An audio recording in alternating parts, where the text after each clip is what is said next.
Hi, sixth graders. I'm going to go through the study guide with you for your test. It's really important that you change your answers so that they are correct because you are able to use this study guide on your test.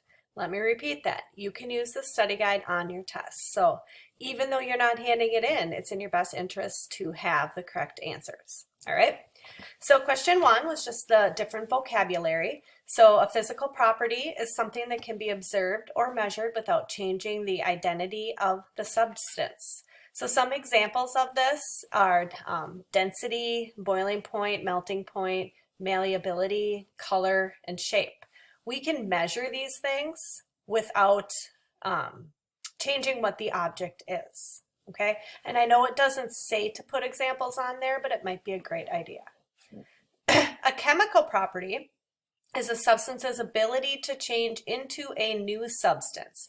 So remember, we can only test a chemical property if we actually attempt to change it into something else.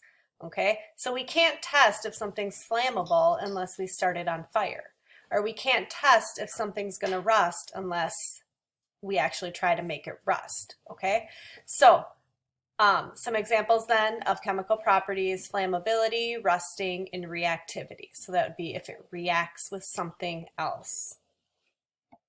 Matter is anything that has mass and takes up space. Mass is the amount of matter an object has, and weight is the force of gravity on an object. Density, the amount of mass in a given volume, and the formula is density equals mass divided by volume.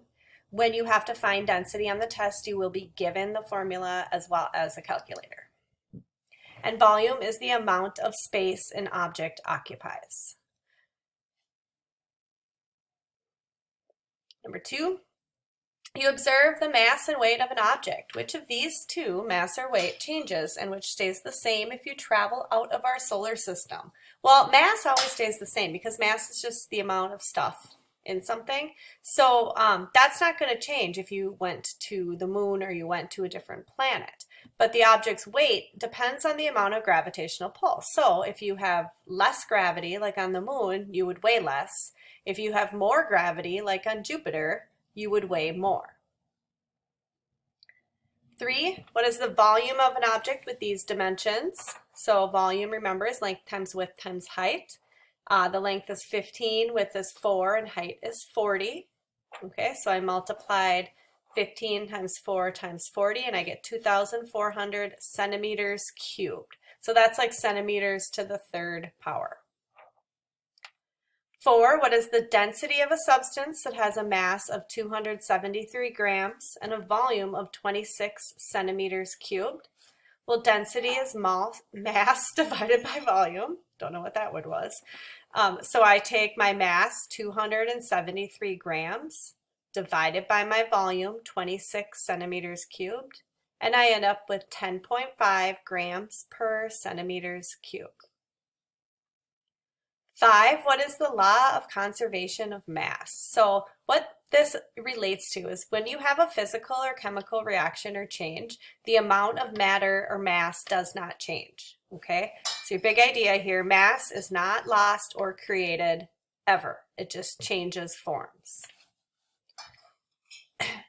6, give 3 examples of physical properties. So physical properties, remember, physical and chemical properties are just different ways that we can describe an object. So that's what a property is. It's kind of a, how can we describe it? So we can describe physical properties, density, boiling point, melting point, malleability, color, shape, size, etc. 7, give 3 signs of chemical changes. So this question was kind of confusing, I think. So the signs are the evidence that a chemical change has occurred. So if there's a gas that's produced, so if it bubbles or fizzes, if it changes in color, if there's a formation of a solid, production of an odor, or a change in energy, like it produces light or heat. All of those are signs that a chemical change has occurred. And then underneath here I wrote, well, what are some examples of chemical changes? So you might want to add that in if you don't have it. So rusting, tarnishing, burning, different reactivity, so different reactions that might occur. All right, so question number 8, how does adding heat affect the time it takes for a chemical change to happen? So when we add heat, what it does is it speeds up the molecules and they start moving faster and faster, and so it causes the reaction to happen more quickly. And the example that you saw this in was in the digital lesson when you had the glow stick and you put it in the hot water and it glowed more brightly, and then you put it in the cold water and it didn't glow as brightly, okay? So because heat speeds up a chemical reaction. Number 9, where does the mass of a log go as it is burned? So burning is a chemical change, and so what happens is one of the things that is produced, or there's multiple different gases that are produced, and those gases are released into the air, and so we kind of lose that mass. So we know because the law of conservation of mass tells us that mass can't actually be lost, so we know that it doesn't disappear, it just goes off into the air. If we had the fire in an enclosed area and we were able to capture that gas, then the mass would never change. It would stay the same if we could keep it all, okay? But that's where it goes. It's released into the air. 10, what changes are usually reversible and which are not? So physical changes are not always, but sometimes they're reversible. So for example, if I change the shape of something, I have a ball of Play-Doh and I smash it out flat, that's a physical change. Well, then I can also take that Play-Doh and I can put it back to how it was, okay? So a lot of times physical changes are reversible. Sometimes they're not. If I cut my hair, I can't like put my hair back on, okay? I still could have the same amount of hair, right? If I were holding the stuff that was cut, but it's not always 100% reversible. And chemical changes are not reversible. So if I light something on fire, I have a log, I'm having a campfire and I'm burn the wood. I can't like take the ash and put it back together and make it back into logs when I'm finished. 11, a solid object is placed into a graduated cylinder with 38 milliliters of water. The water rises to 53 milliliters. What is the volume of the object? So here we're using water displacement. A lot of people struggled with this on the quick check. So since we started at 38 milliliters and we increased to 53 milliliters, all we're looking at is, well, how much did the water go up? So it went up from 38 to 53, and so the water increased 15 milliliters. Okay, so that is the volume of the object. It's 15 milliliters or 15 centimeters cubed.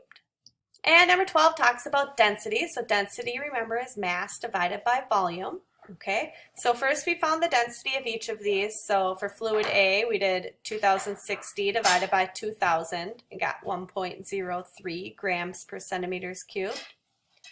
For fluid B, 672 grams divided by 850 milliliters, and I got 0.79 grams per centimeters cubed. And fluid C, 990 grams divided by 1,100 milliliters, and I got 0.9 grams per centimeters cubed. Remember, 1 centimeter cubed is the same thing as 1 milliliter, so I can actually use these interchangeably. Okay, then we're going to draw how the fluids were layered if they were combined in the beaker. Because it's hard to draw on the computer, I just kind of wrote what would happen. So fluid A would be on the bottom. And it would be on the bottom because it's the most dense. It has a density of 1.03. So remember, when we layer liquids, the most dense ones are on the bottom, the least dense ones are on the top. Okay, so A would be on the bottom, C would be in the middle because 0.9 is in between these two, and then B would be on the top because it is the least dense. All right, so to help study for your test, do the Quizlet. Do it lots of times until you got it down, and make sure you have the correct answers on this study guide. You can use the study guide, remember, for your test. All right? See ya.